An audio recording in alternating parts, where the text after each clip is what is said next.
Dawn, without cries, a camp that chose silence. No dawn chorus, only ropes of braided hair swaying like pendulums over a floor of silence. You push through the shattered wagon ring at Aquae Sextiae, 102 BCE, the Carrago the Teutones built into a wooden city, and the first thing you notice is what's missing. No infants wailing, no pleas, no bargaining. The fires are ash, the kettles cold, and from axle beams and cart ribs hang mothers in dark wool, their braids knotted into nooses. Below them, tiny shapes wrapped neat as winter bundles. The legionaries who have waded rivers of blood stop moving. Swords lower without orders. This is not the fury you were trained for. It is a verdict. The night before, after Rome's uphill grind crushed the Teutonic charge and panic ripped through the camp, the elders came with a petition. Deliver us to the Vestal Order, chastity and temple service instead of chains. The Roman answer was iron and brief, denied. So in the dark, the women chose a different law. They turned their hair into rope and their arms into gallows, and they erased the future Rome wanted to sell. Imagine the centurion at the breach, scarred, practical, the kind who measures problems. He expects the usual aftermath. Captives counted, lots drawn, a triumph furnished with faces. Instead, he steps into a stillness that bites like cold water. A child's tunic flutters from a cart stake. A toy bone die sits where a game stopped mid-throw. The men spread out in a little tortoise of shields, as if bracing for a trick. There is no trick, just a decision already carried out. History will argue the details. Who spoke which words? How many died by choice? Which chronicler gilded what? But the shape is hard to miss. The Teutones had lost the field.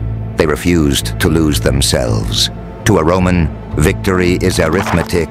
Bodies, standards, prisoners. Here the numbers won't add. You cannot parade silence. You cannot auction absence. The professional machine Marius has built, re-gripped, re-equipped, newly loyal, stands in its first great hour of glory and realizes that glory has no witnesses. What do you call this? Barbarity? Defiance? A last act of sovereignty? The legates will write, order restored. The Senate will crown Marius savior, and the storytellers will tuck this night into a footnote. But look again at the wagon city, the careful placing of small bodies, the knots pulled tight with steady hands, the choice to end a people on their own terms. That is not panic. That is policy. And now I'm going to ask you, not Rome, not the chroniclers, you, if you stood where that centurion stood, if you were the officer tasked with processing captives and found only this, what would you have done? Tell me in the comments, because the answer you reach in your chair changes how you'll hear everything that follows. A people on the move, from Baltic winds to alpine roads. They came with the weather in their bones, salt on their cloaks, wind in their names. Before Rome called them monsters, the Cimbri and Teutones were households on wheels from the north. Farmers, smiths, herders from the Jutland Peninsula and the low coasts beyond, where the sea breathes in and out harder than men can plan. When harvests thin, when storms move the shoreline like a fence you don't control. You don't raise an army, you raise the camp. You hitch the oxen, you load grain, tools, idols, and children, and the road becomes your answer. Ancient writers argue the why: hunger, sea rise, pressure from neighbors pushing west and south. But they agree on the shape. This wasn't a raiding party. It was a people in motion. Picture the column. Cart after cart, ribbed like ships, rawhide creaking, dogs pacing the wheels, spearheads bundled under blankets, elders riding high to judge quarrels, young men ranging outward like a living screen. Women weren't cargo.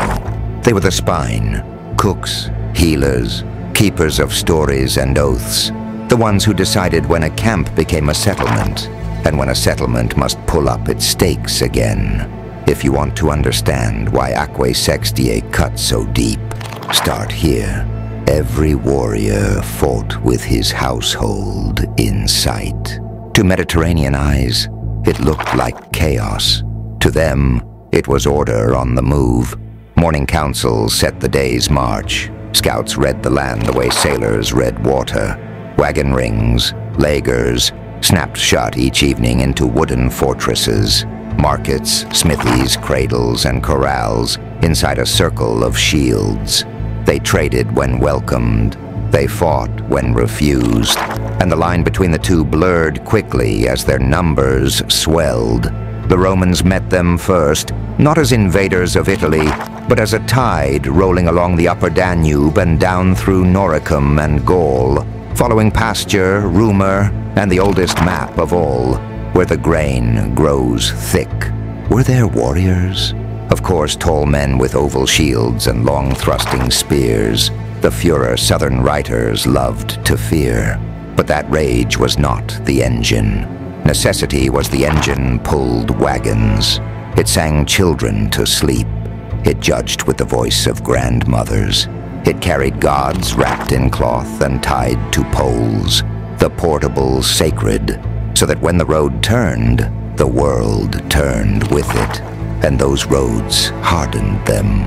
Alpine tracks flayed hooves, Rhone crossings taught patience, Gallic winters taught thrift.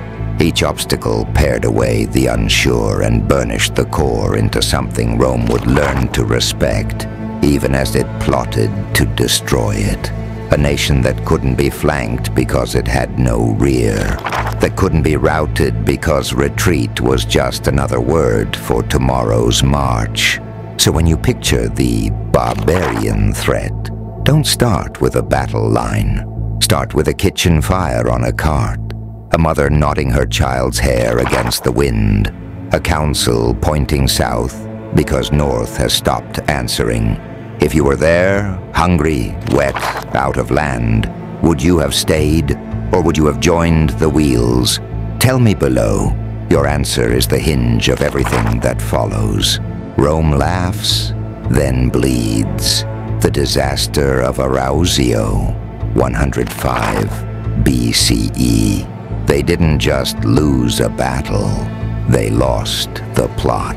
On the flat near Arausio in 105 BCE, two Roman commanders turned a winnable crisis into a ritual sacrifice to pride. Quintus Servilius Caepio, a blue-blood patrician, and Gaius Mallius Maximus, a Newman consul. Rome trusted, but Caepio despised one river, the Rhone. Two camps, two egos, and a migrating nation across the water, waiting for someone to blink. Here's the geometry of the disaster. Mallius, the elected consul, had the senior command. Caepio, holding a separate mandate, refused to serve under him. He parked his legions upstream, out of signaling range, out of mutual support, and, crucially, between Mallius and the enemy. Messengers shuttled, tempers rose, and every hour the Cimbri and Teutones watched Rome argue with Rome. The troops saw it too. Confidence drains fast when your generals won't share a table. Then came the unforgivable move. Fearing Mallius would cut a deal or steal the glory, Caepio lunged first. A hot unilateral strike across the river at the barbarian lager, hungry for plunder and a headline. The column splashed in, formed badly on the far bank, and hit a wall of wagons, spears, and men who fight with their families watching. The counterblow was immediate. The Cimbri rolled the attackers back into the water, and the river became a slaughter ditch. Marius tried to save what could not be saved. He pushed his still-forming army forward to cover Caepio's route, and found panic arriving faster than orders. Dust, fugitives, dead horses, broken standards. Before Marius could fuse maniples, the northerners were on him, not as scattered mobs, but as massed wedges driving downhill from the ford. The Roman line folded. Camps fell. The baggage, wives, children, merchants, turned the retreat into a crush. Ancient tallies vary, but the consensus is ice cold. Tens of thousands of legionaries killed, and with the camp followers, perhaps 100,000 lives erased in an afternoon. News hit Rome like a plague bell. Streets filled with rumor, giants from the fog, swords that never dulled, men immune to pain. Senators blamed each other. Mothers blamed the gods. The Republic tightened its jaw and reached for extremes. Vows, purges, command shake-ups. And in the vacuum where trust used to live, one name rose: Gaius Marius. He'd already proved he could win in Numidia. Now the people would hand him the state and say, in effect, "Fix it, whatever it takes." Here's the part I want you to argue with. Was Arausio worse than Cannae? Cannae, 216 BCE, was a tactical masterpiece with strategic recovery. Arausio was avoidable. A self-inflicted wound that taught an enemy how hollow Rome could sound when split by class and ego. Drop your take below. Which scar cut deeper? Hannibal's circle at Cannae, or Rome's own knives at Arausio? Remember the image. Two Roman eagles flying in parallel, never meeting, while a nation in motion waited to see which one would fall first. At Arausio, they both did. A new man for an old crisis. Gaius Marius. He didn't ask Rome for permission. He asked it for the state. After Arausio, when the Republic looked like a cracked amphora, Gaius Marius, a novus homo from Arpinum, walked in and said the quiet part aloud. The old army couldn't beat a migrating nation, so he rewired it. First, the gate. Instead of drafting only property holders, Marius opened enlistment to the poor, the capite censi, and promised pay, kit, and a future. Overnight, the legions became a career, not a summons. Comment bait for you. Was this salvation, or the seed of Rome's civil wars? Because when the state outfits you, your general becomes the state you know. Then, the body. Marius trained like a tyrant and a coach, forced marches with full load, daily entrenchment, a camp every night, not most nights, weapons drill until arms went numb. He turned legionaries into Marius's mules, each man humping his own tools, stakes, rations, and spare kit. Mobility by misery. Logistics moved from afterthought to doctrine. Roads, depots, boat links down the Rhone, and field forges, so pila heads and shoe nails didn't end a campaign. Now the nerves. The old manipular chessboard was brilliant but fussy. Marius pushed the cohort, about 480 men, as the standard tactical block. Bigger, steadier, easier to control in long fights and rough ground. Standardized gear tightened the feel. Heavy scutum, short gladius, 2 pila, with the famous tweak, a soft iron rivet that made the pilum bend on impact. One throw ruined a shield and couldn't be tossed back. And the soul. Marius canonized the aquila, the eagle, as the legion's single living heart. Lose it, and you didn't just lose a battle, you lost your name. Standards matter because stories matter. A hungry farmhand from Latium and an old centurion from Sicily now fought under the same bird, in the same kit, on the same rhythm. Cohesion by ritual, discipline by pride. He also cleaned the officer corps. Promotions followed competence over pedigree. Centurions earned their vine staves in dust, not Senate lobbies. Punishment was hard, reward was visible, and the message was simple. Do the work, keep the shape, win the day. Was it personal? Absolutely. These new professionals owed Rome their stipend, but they owed Marius their chance at life. That bond would follow him north to Aquae Sextiae, 102 BCE, and west to Vercellae, 101 BCE, where the machine he built would show exactly what professional means against Cimbri and Teutones. So here's your prompt for the comments. Did Marius save the Republic, or reinvent the army that would one day dismantle it? Both can be true. In a year when fear ruled policy, he made a choice no patrician would. Change everything or lose everything. Next, watch the machine leave the workshop and march toward a valley named for springs. And a silence Rome never forgot. Roads fork, Cimbri west, Teutones south. They didn't retreat, they branched, and that fork saved Rome a season. After Arausio's nightmare, 105 BCE, the migrating horde stopped looking like one storm. The Cimbri swung west, over the Pyrenees into Hispania, raiding, refilling wagons, vanishing down roads no Roman staff map could confirm. The Teutones, with the Ambrones alongside, rolled south through Transalpine Gaul, straight toward the warm fields that fed Italy. That split mattered. One avalanche became two rivers, and Marius finally had time to build a dam. He used it. As consul again, Gaius Marius marched not to chase, but to choose. He followed the coast road arteries that fed Roman supply, Massilia's piers behind him, depots stepping-stoned along the Via Aurelia, and stopped near the hot springs the locals called Aquae Sextiae, modern Aix-en-Provence. He didn't pick a picturesque field. He picked geometry, a hilltop for his camp, a river below, slopes that stole momentum from any uphill charge, and ground wide enough to deploy cohorts, but tight enough to deny sweeping flanks. Comment check.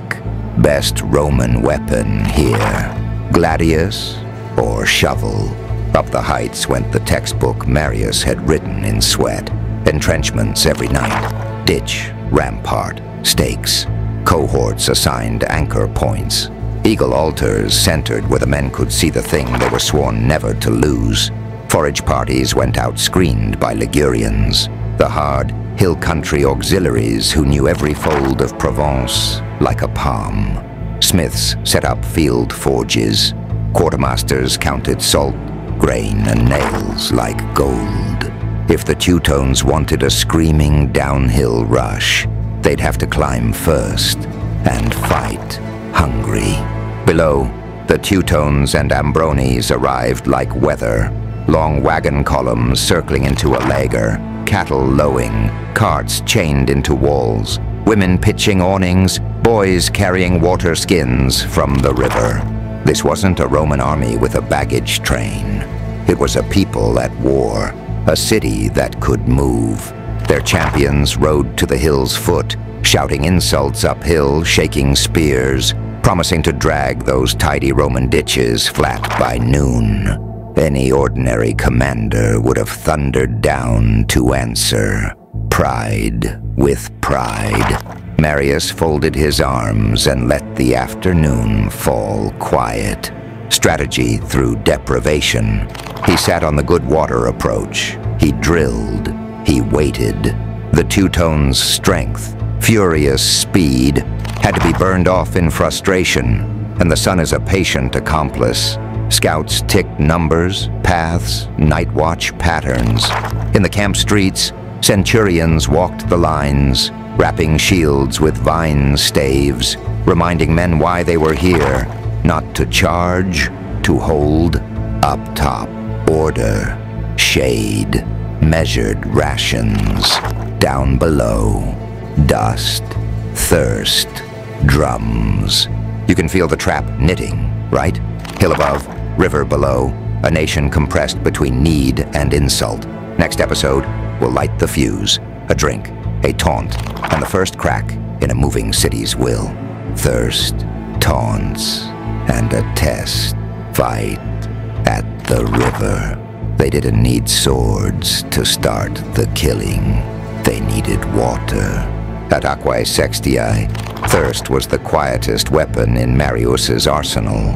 From the hilltop camp, he held the easiest access to the stream. Below, the Teutones and their kindred, the Ambrones, circled their wagon city and felt the sun tighten every throat. Day after day, the Romans drew in disciplined details, sentries with buckets and guards, while the migrants jostled at muddy side runs, cursing the men on the ridge who drank first and slept dry. Tell me, if your child is thirsty and your enemy drinks above you, how long before honor becomes rage? Marius chose the moment. He pushed Ligurian auxiliaries down to the water in loose order. Go drink, go show yourselves, go sting. The Ligurians were mountain men, quick on rock, and they knew how to fight, loud. Their very presence at the ford was a dare. Across the stream, the Ambrones saw it, surged, and this part the sources agree on, shouted their name as a war cry. Ambrones. The river exploded into foam and splinters. Javelins slapped shields. The first ranks crashed together knee-deep, where footing is theft, and every push steals breath as well as ground. Marius had not sent bait without a hook.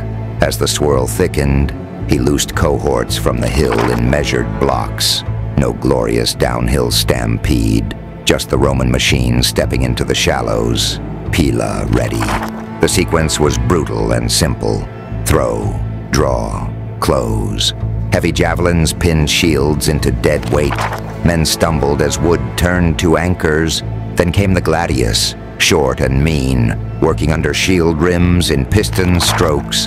The Ligurians slid off the flanks to keep space, stabbing whenever a back turned. For a few minutes, the ford became a grinder, Ambrones pressing on passion, Romans answering with angles.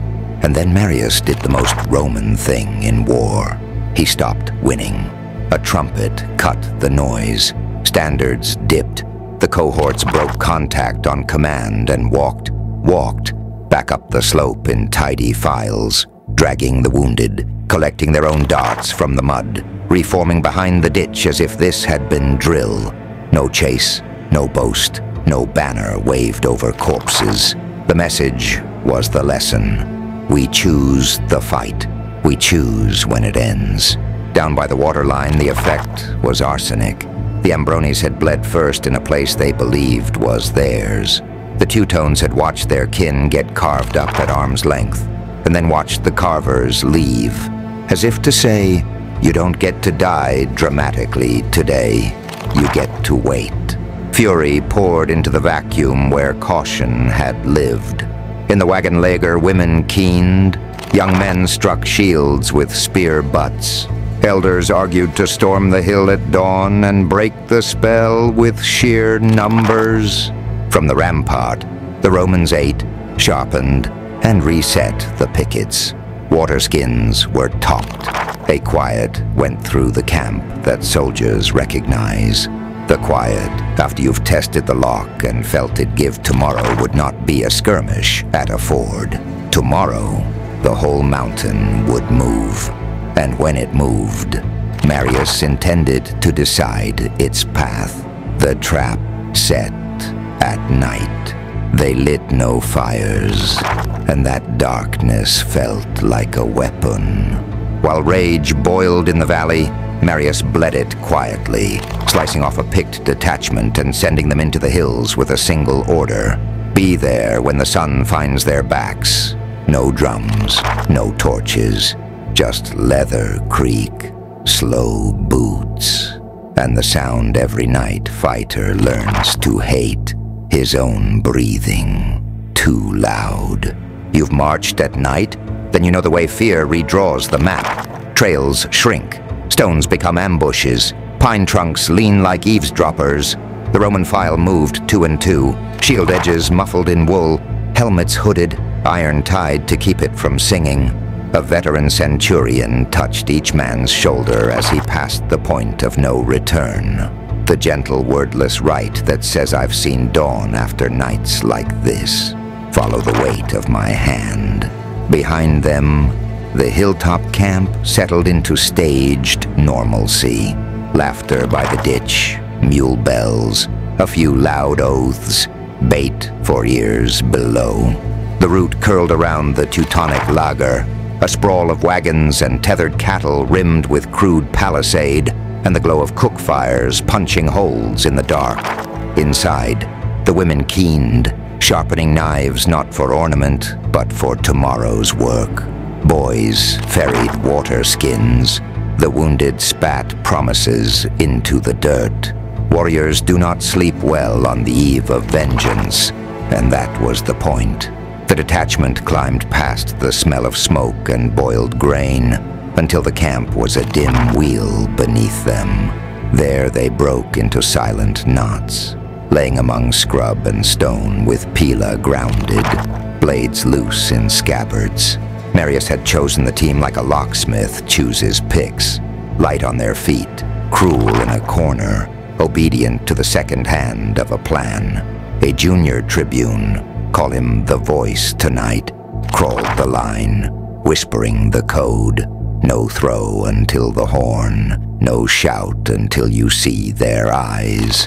They counted the heartbeat distance to of wagons, measured the slope they'd have to run when the signal came, and found landmarks they could hit while half blind.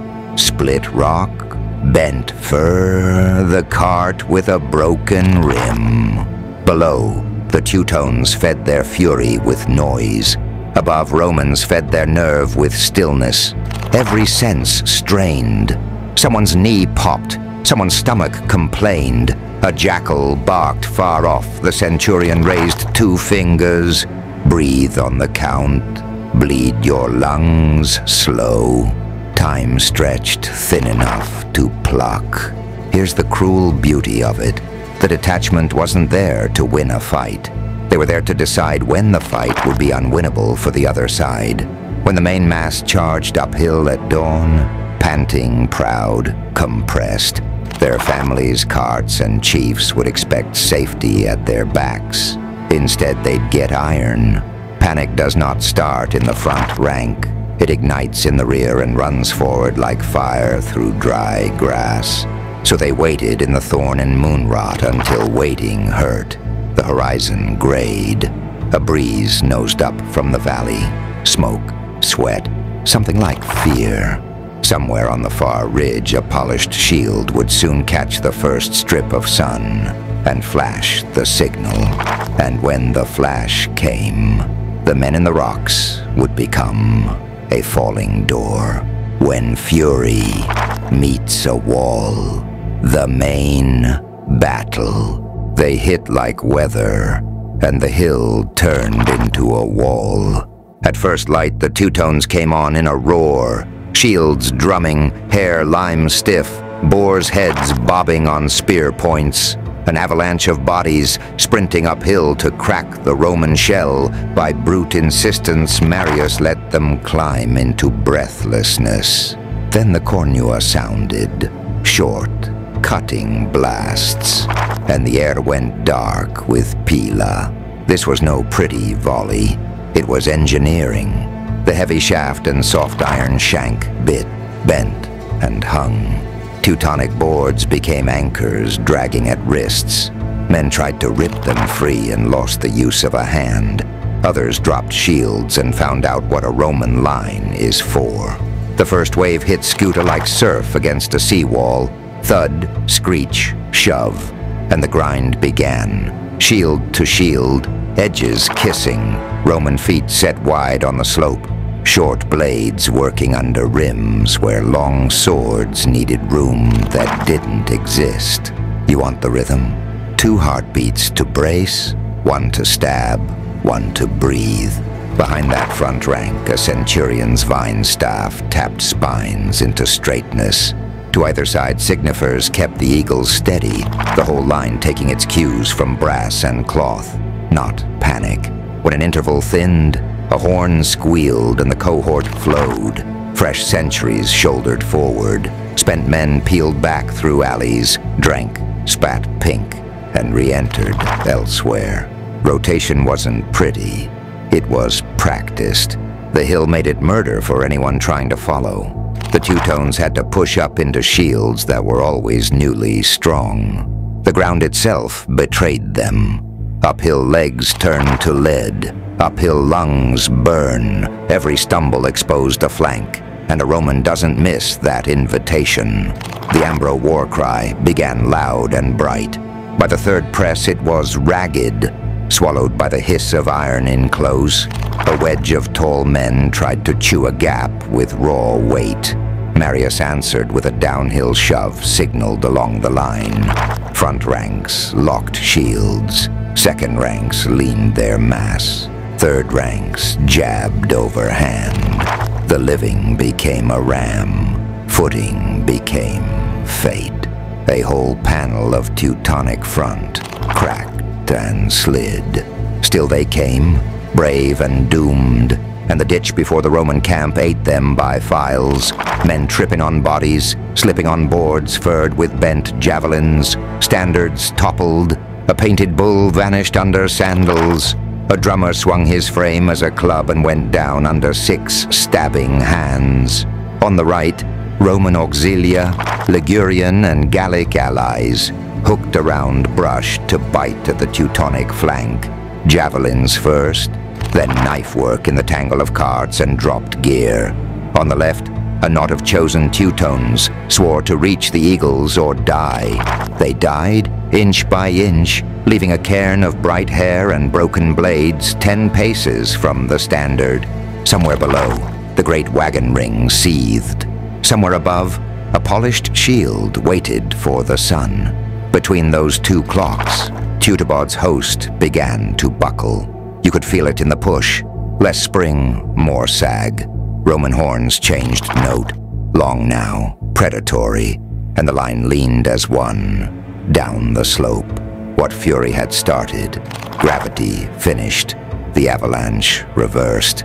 This is the moment battles decide themselves. Not by a speech, not by a hero, by 1,000 tired men doing the next drilled thing while the other 1,000 finally, fatally, try to breathe, collapse, and capture. They didn't break. They detonated.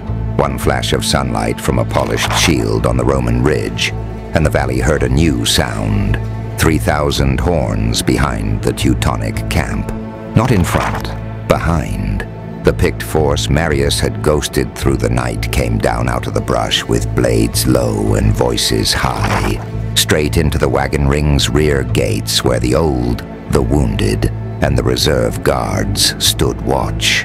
In an instant, the proud circle of carts that had felt like safety turned into a maze of choke points. Ox yokes became turnstiles of death. Axlewood penned men in. Alleys that yesterday were streets became funnels pointed at Roman steel. Panic doesn't spread. It leaps. Warriors in the main press heard a noise that no veteran can ignore. The scream of their own camp. Heads turned. Front ranks tried to keep shouldering the Roman wall uphill. Rear files looked back and saw smoke bulging over the wagons and their children's shelter blankets flashing white between running legs. Discipline, such as it was, snapped. Orders from Teutonic captains dissolved into 100 private choices. Hold here, run there, find my sister, save the standard. Those choices collided in the cart gaps, and the wagon legger began to eat its owners.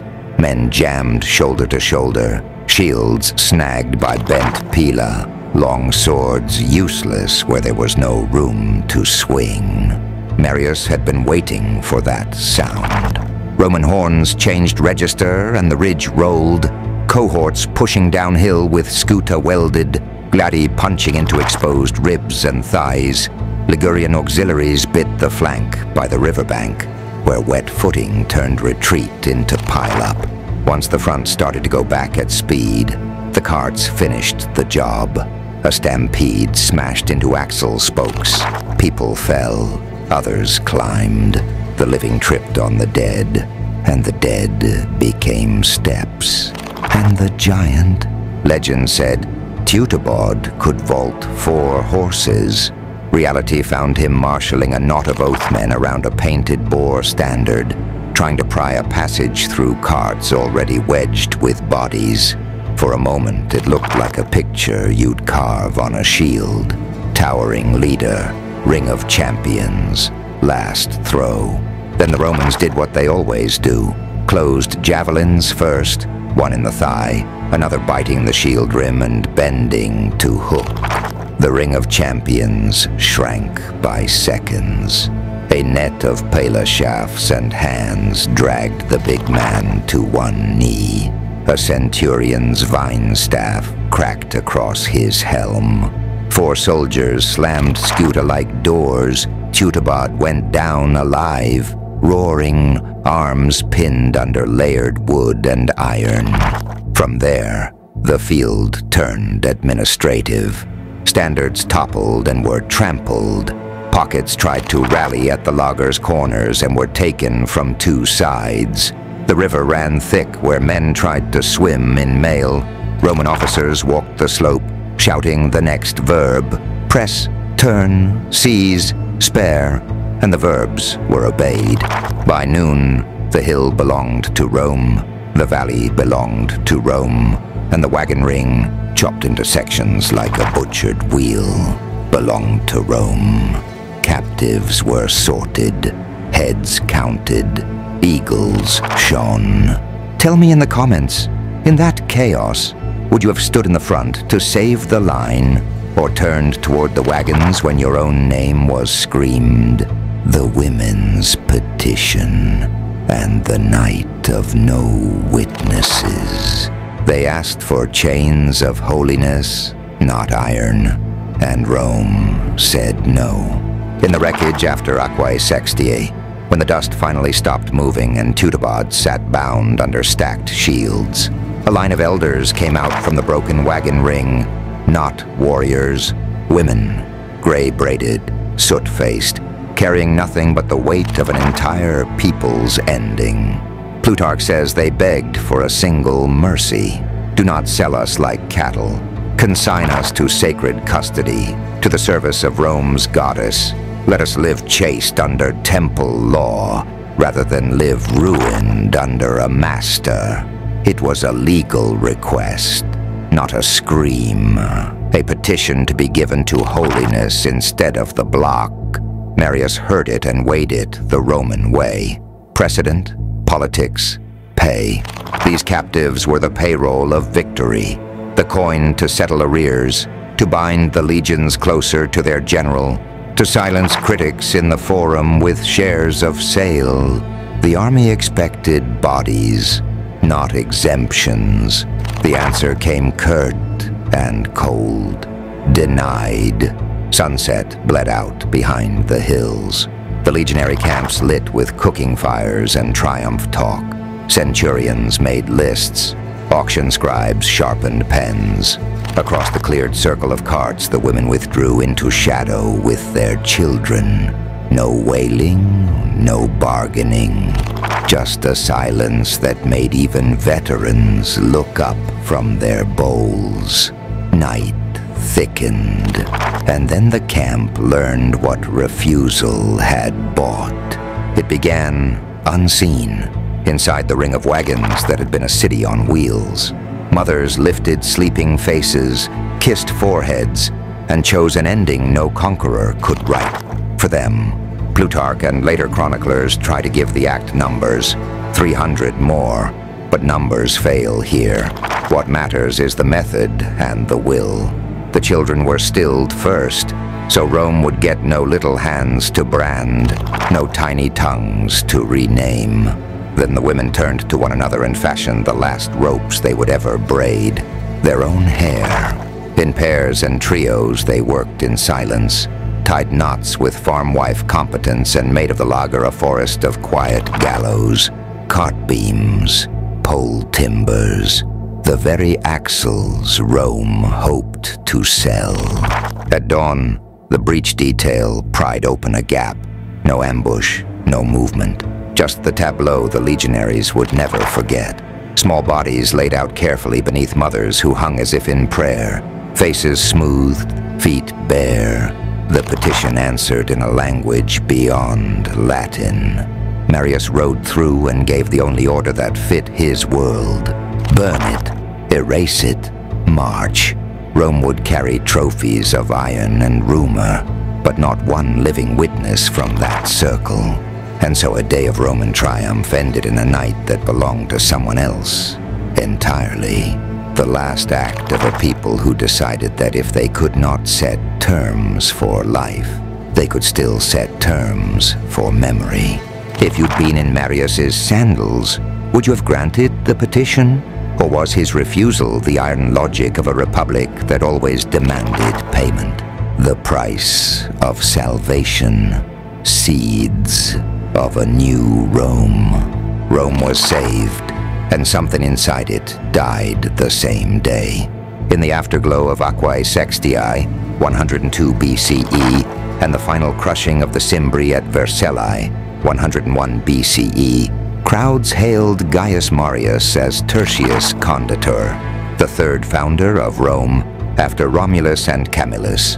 The Republic had stared into the northern storm and lived, but the price of that salvation wasn't just blood on a valley floor. It was a redesign of Rome's war machine that would, step by step, unbolt the Republic from its hinges. Here's the hinge. Before Marius, legions were the part-time armies of property holders. Your farm got you a place in the line, and when the campaign ended, you went home. Marius opened the gates to the Capita Censi, the landless poor, standardized kit, reorganized around the cohort, and fixed the Aquila as the soul of each legion he promised pay, plunder, and, most crucially, land on discharge. That created professional soldiers who didn't just serve Rome in the abstract. They served the commander who could deliver the bonus, the allotment, the retirement colony. In a city where elections were annual and memories short, a general's gratitude felt a lot more real than a senator's speech. You can watch the incentives shift in real time. Veteran settlement becomes a political lever. Commanders become patrons with tens of thousands of armed clients. The line between loyal to the state and loyal to the man who feeds me blurs. Marius didn't invent ambition, but he gave it a payroll. Fast forward a few election cycles and ask yourself if this sounds familiar. Governors extend campaigns to win glory and treasure. Troops chant a general's name at review. Legislation back in Rome is written with an eye to where the legions will land. In 88 BCE, Lucius Cornelius Sulla will cross a line. No one dared. He marches his army on Rome itself. Why could he? Because the men followed him, not a law. The proscriptions, civil wars, and strong men that follow, Pompey, Caesar, the triumvirs, grow in soil. Marius tilled, professional armies bound by personal ties. None of this erases the fact that Marius saved the Republic from the Cimbrian terror. He did. He also professionalized logistics, toughened training, and taught Rome to think like a long-range power. But victories have shadows. The same reforms that beat Teutobod and the Northern Flood taught legions to expect payment in kind, to see political fights as matters a soldier might someday settle with a march rather than a vote. So here's the uncomfortable question I want you to tussle with in the comments.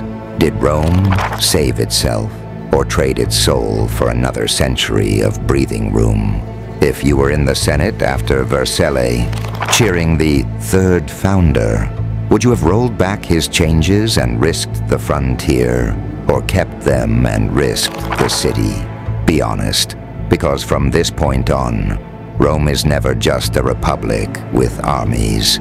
It's a republic that belongs to whichever commander its armies decide to believe. One day, one people, one echo. One day finished the war, another defined it. On the Raudine Plain near Vercellae, in 101 BCE, the Cimbrian War ended in noon glare and dust. Marius and his co-consul, Q, Lutatius Catulus aligning cohorts on open ground, the Cimbri under Boiorix surging in a broad front, then breaking under Pila, Sun, and cavalry wheels. Numbers blur. Ancients loved impossible body counts. But the fact survives. The northern migration that had rattled Italy for a decade died there, with Boiorix among the fallen and captives herded toward the Roman lines. Rome exhaled. Triumphs were prepared. Third founder, they called Marius, and for once the shout matched the moment. But if Vercellae closed the ledger, Aeque Sextiae, 102 BCE, wrote the line you can't rub out. Because an annihilated army is history, a camp that chooses silence is a question. You remember the image, the wagon ring, the women's petition refused, the night without cries. At dawn, the legionaries found no trophies to chain, only ropes of braided hair and a stillness that turned victory into something colder than glory. That wasn't an episode tacked to the end of a battle. It was the moral aftershock of the whole war. Vercellae gave Rome certainty. It proved that Marius's reformed machine could meet fury in the open and win by discipline, rotation, logistics, and a deliberate eye for ground. It cemented practices, cohort tactics, standardized kit, an army of professionals that would echo into every campaign that followed. It crowned a man and set a precedent. Aeque Sextiae, by contrast, took the crown off our heads for a beat and made us look at what conquest means when the conquered refuse to be counted. So which day matters more? The historian in me says both. Aeque Sextiae shattered the Teutones and the story of their women. Vercellae broke the Cimbri and the war. But the storyteller in me, the one talking to you through a screen, thinks the war is remembered not just for the field that was won, but for the choice that was made. Vercellae asks how to win. Aeque Sextiae asks what winning does. Let's close where the echo lives, chains or silence. If you're a mother in that wagon ring, staring at a future of markets and masters, what would you have done? If you're a Roman centurion at the breach, sword high and orders clear, does that stillness change how you tell your own triumph? And if you're a citizen in the Forum the week after Vercellae, cheering Marius as savior, do you hear the quiet from the south of Gaul under the brass and laurel? Drop your answer and your why below. Don't just pick a side, make the case. Because the Cimbrian War ended at Vercellae, yes, but it was defined at Aeque Sextiae by a decision that still argues with us across 2 millennia.